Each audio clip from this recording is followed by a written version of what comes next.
one standard way of how they did work. How you did it for records and benefits, how you did it for staffing, training and development, were probably the three core functions. For example, before we used to have paper files.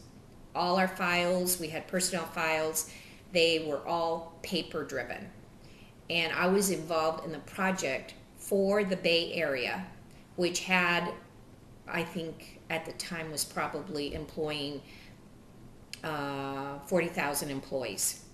I worked with IT to get a software to standardize, first of all, what was really the required paperwork that we needed in the file. And the other was what technology was out there so that we could scan all these documents so that we could become more paperless. That was a major project. Because along the way, you had to also hire people to scan paper. And that was not a job that really Hewlett-Packard wanted to have in the long term.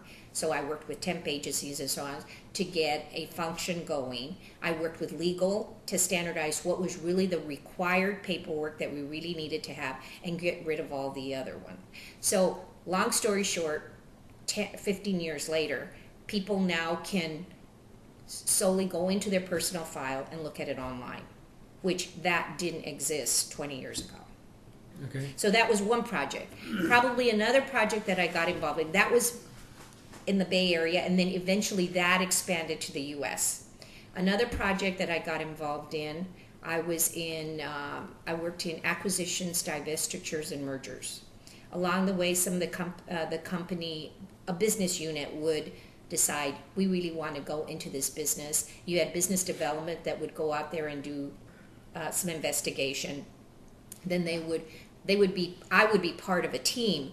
Then once the decision was made that we're going to either get rid of a business or we're going to acquire a business, I was at the time working as a U.S. focus, and probably the biggest merger and acquisition divestiture that I was involved in was a divestiture. Were you working in the HR Yes. function? What was the HR angle of that? The HR angle was that we were going to sell our medical division to Philips for $1.7 billion. That involved every division that was involved in that product line, and that included people in the US, in Latin America, in Canada, Europe, and Asia Pacific. So I was part of a large team that worked with legal to communicate to the employees that were affected by this job that their job was moving to another company. That business was being sold.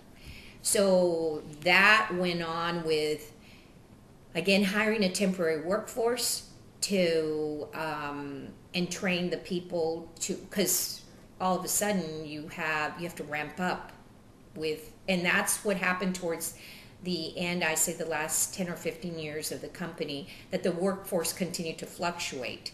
Years ago, you used to get a job, things were more stable, you knew you had that job for at least 10 or 15 years. Fluctuation of the business, so getting ready to ramp up to move all these people on the system, to get them to communicate to them the impact of what their benefits were going to be, the differences of their benefits between what used to be Agilent and what's going to be their new company, Philips. You worked with compensation.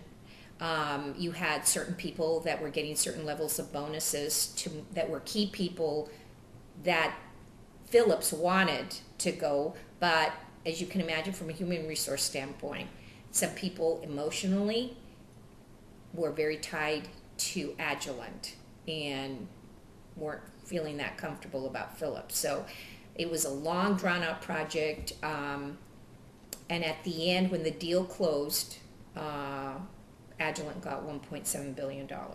They sold that business. They said, we no longer want to be in this business. We really feel we need to have focus somewhere else.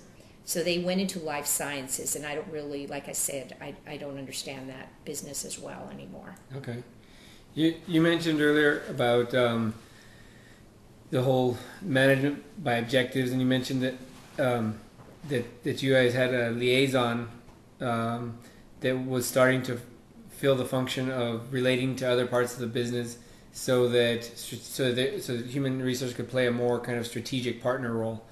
What was the I guess what was that? What was the tension between HR as a strategic partner versus HR as an administrative function that has to do a lot of legal paperwork, hiring, firing, all that kind of stuff? Mm-hmm.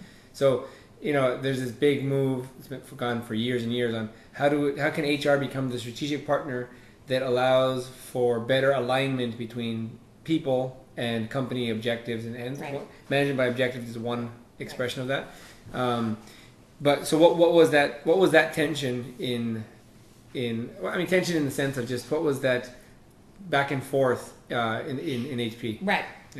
I think what happened over the years was we were caught up very much in HR being administrative, and really HP Agilent, and I think any company, their focus is to make products that contribute to the bottom line to become profitable. And so HR, finance, IT were more of the kind of functions that didn't contribute to the bottom line, because we really didn't manufacture a product. We weren't really designing a product. We were really an engineering company.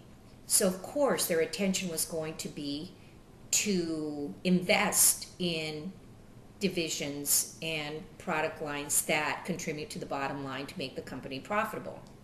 So it became real clear in the 90s that all the administrative functions were going to be outsourced. And how it was outsourced, it took 10 years to really get into that, to prepare, to outsource payroll, for example, who used to report to finance, outsource records and benefits, which is done now by Fidelity. So IT was also outsourced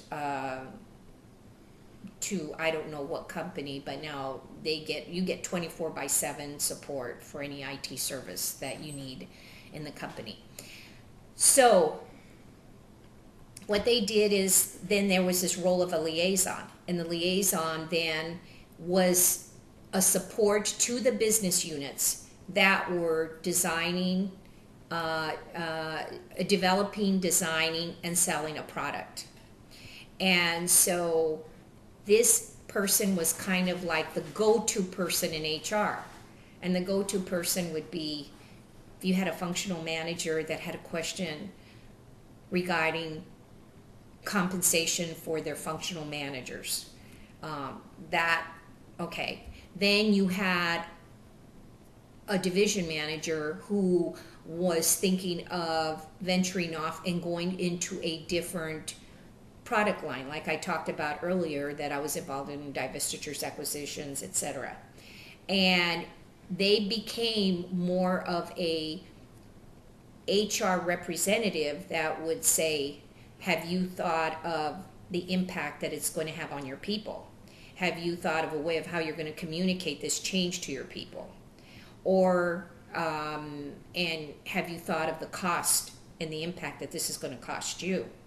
So these were the roles that the liaison started playing. The other thing is the workforce kept on fluctuating. So the liaison would be the person that would say, what is really the kind of skill set of person that you need for this particular new product that you're getting? What are, the thing you always heard when you were in staffing is we want, or the manager would